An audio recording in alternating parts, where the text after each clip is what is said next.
kuhusu ibada ya meza ya Bwana. Bwana asifiwe. Holy Communion Services ambazo zitaanza kwenye madhabahu haya ya Yesu Kristo madhabahu ya Nairobi hata kuanzia siku ya Wednesday wiki ijayo. Amen.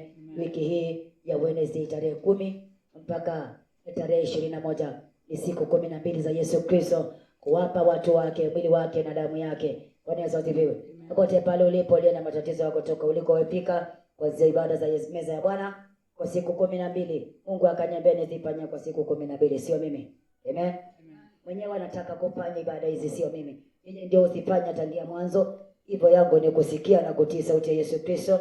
Akaniambia kwamba atawapa watu wake mwili wake na damu yake kwa siku 12, na ni kwa ajili ya yeyote yule atakayefika tu. Amen. Atafunguliwa yeye na ataponywa yeye. Na maisha yake itachukua mkondo mpya. Nyota katika hizo ibada, nyota ufunguliwa na Mungu kupitia kwa damu yake na mwili wake. Amen. Hata usia na nyota toka uliko kupitia kwa damu ya Yesu Kristo na mwili wa Yesu Kristo utakuwa nyota tu. Amen. Na nyota yako hata kama ilikuwa yako na imefungwa na imezimwa, nyota uwasho kupitia kwa hiyo damu ya Yesu Kristo na mwili wa Yesu Kristo. Mwenyewe matendo hayo yafanya machoni pangu tu. Bwana Yesu asifiwe. Nimemwona akifungua watu na vifungo, nimemwona akiponya watu wagonjwa, nimemwona akiokota vyuma kwa hizo ibada. Jamani, popote pale ulipo, fika kwenye ibada hizi za Yesu Kristo, ibada za meza ya Bwana kwa siku 12 kuanzia siku ya Wednesday tarehe 10 mwezi huu mpaka tarehe 21. Siku 12 kila siku kutumia damu ya Yesu na mwili wa Yesu, utaona makuu ya Yesu Kristo tu. Amen. Ina matatizo ule na ulemavu wote ule wefika toka uliko, fika Kitengela, Koropoi, madhabahu haya New Life Church Nairobi hata Kitengela, Koropoi. Amen. Fika ulie na matatizo, utumie damu ya Yesu Kristo, hudhuria hizo ibada, ushuhudie Yesu Kristo. Yeyote yule aliyeutumia kote, aliyehusika kwenye madhabahu haya amekuwa na ushuhuda. Wewe pia sio wa kwanza kupata ushuhuda. Ukifika utaona huo ushuhuda mwenyewe. Amen. Hakuna siku yeyote alishafanya uamuzi na kutoka aliko na kufika kwenye madhabahu haya, hata kama sio ibada za Holy Communion, akakosa ushuhuda. Amen. Mungu ndio upea watu wake ushuhuda wake tu. Bwana Yesu asifiwe. Mwenyewe wakija wao wanaenda na wanarudi na ushuhuda kila mmoja. Bwana Yesu asifiwe. Vile vile Mungu atawafungua. Tokeni muliko ulie na matatizo, fika kwenye madhabahu ya Yesu Kristo. Jamani, wengine kwa YouTube wanauliza hii kanisa iko wapi? Sasa wacha niseme kanisa iko wapi. Hii kanisa inaitwa New Life Church Nairobi hata Kitengela. Bwana Yesu asifiwe. Sio prayer center. Nairobi hata iko Kitengela, Koropoi. Amen. Nairobi hata ni madhabahu ya Mungu mwenyewe, na akaitenga na akanitenga, ananitumia kama chombo chake. Amen. Ndiye mwenye madhabahu haya, mimi ni chombo tu, na ni kwa ajili ya neema tu. Amen.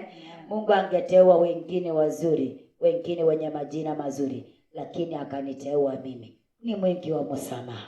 Amen. Na akaniteua kwa sababu Mungu huteua ule ampendaye tu. Bwana Yesu asifiwe. Madhabahu haya iko Kitengela, pali panaitwa Koropoi, ukienda Isinya. Amen. Ukiwa Nairobi na uko popote pale katika mipaka ya nchi yangu, nchi ya Kenya, ama mipaka yoyote, uwe Tanzania. Mwingine ameuliza na ako Tanzania. Toka uliko, ukifika Nairobi, fika mahali panaitwa Kitengela, uliza Kitengela. Gari za Kitengela ziko wapi? Ukiwa Nairobi, kuna mahali panaitwa Sianda Market. Amen.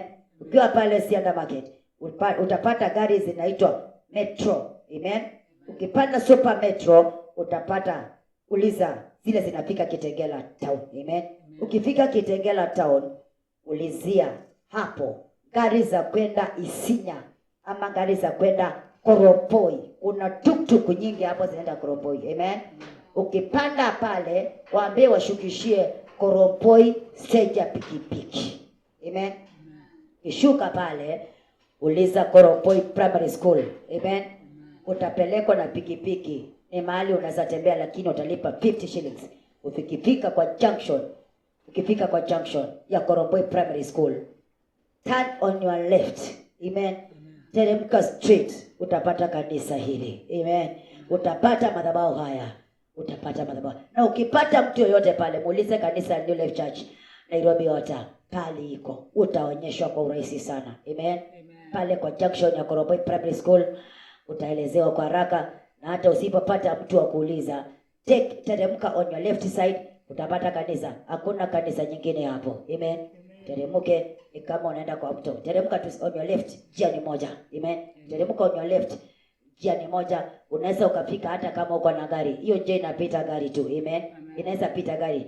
Fika, ukifika hapo utapata gate ya, utapata kanisa. Hakuna kanisa nyingine. Ni karibu sana. Around kitu 100 meters ukitembea utapata kanisa tu. Amen. Wengine wamekuwa kiuliza iko wapi? Nimeeleza iko wapi. Kitengela Koroboi. Bwana asifiwe. Kitengela Koroboi. Kama unaenda Isinya au ufiki Isinya, kutoka Kitengela unalipa 70 shillings from Kitengela to Koroboi. Ukishuka chukua pikipiki 50 shillings. Ukifika ule na matatizo, fika jamani, Yesu Kristo uonje uzuri wake, akuonyesha nguvu zake za madhabahu haya. Amen. Hapa ndipo Mungu anaokota vyuma. Hapa ndipo anaponya fibroids. Hapa ndipo alifungua kinywa cha bubu juzi hapa. Na bubu akanena. Amen. Na akaanza kuiba na akaanza kuabudu. Jamani, Yesu ni mzuri tu.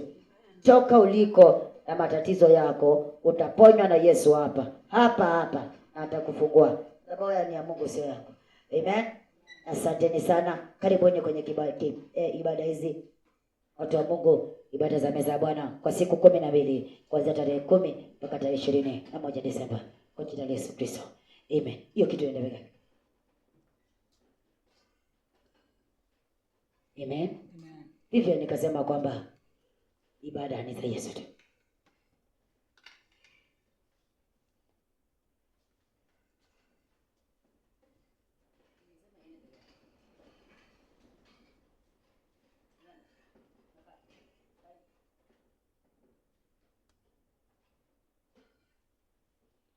Yesu. Amen. Fungwa nami tuweze kusikia, tunge kipindi kingi tusikie injili ya Yesu Kristo. Leo najaribu kwenda haraka. Moto.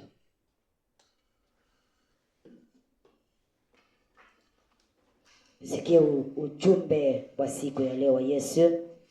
Mwingine ana Bible. Mimi uliza Biblia hapa.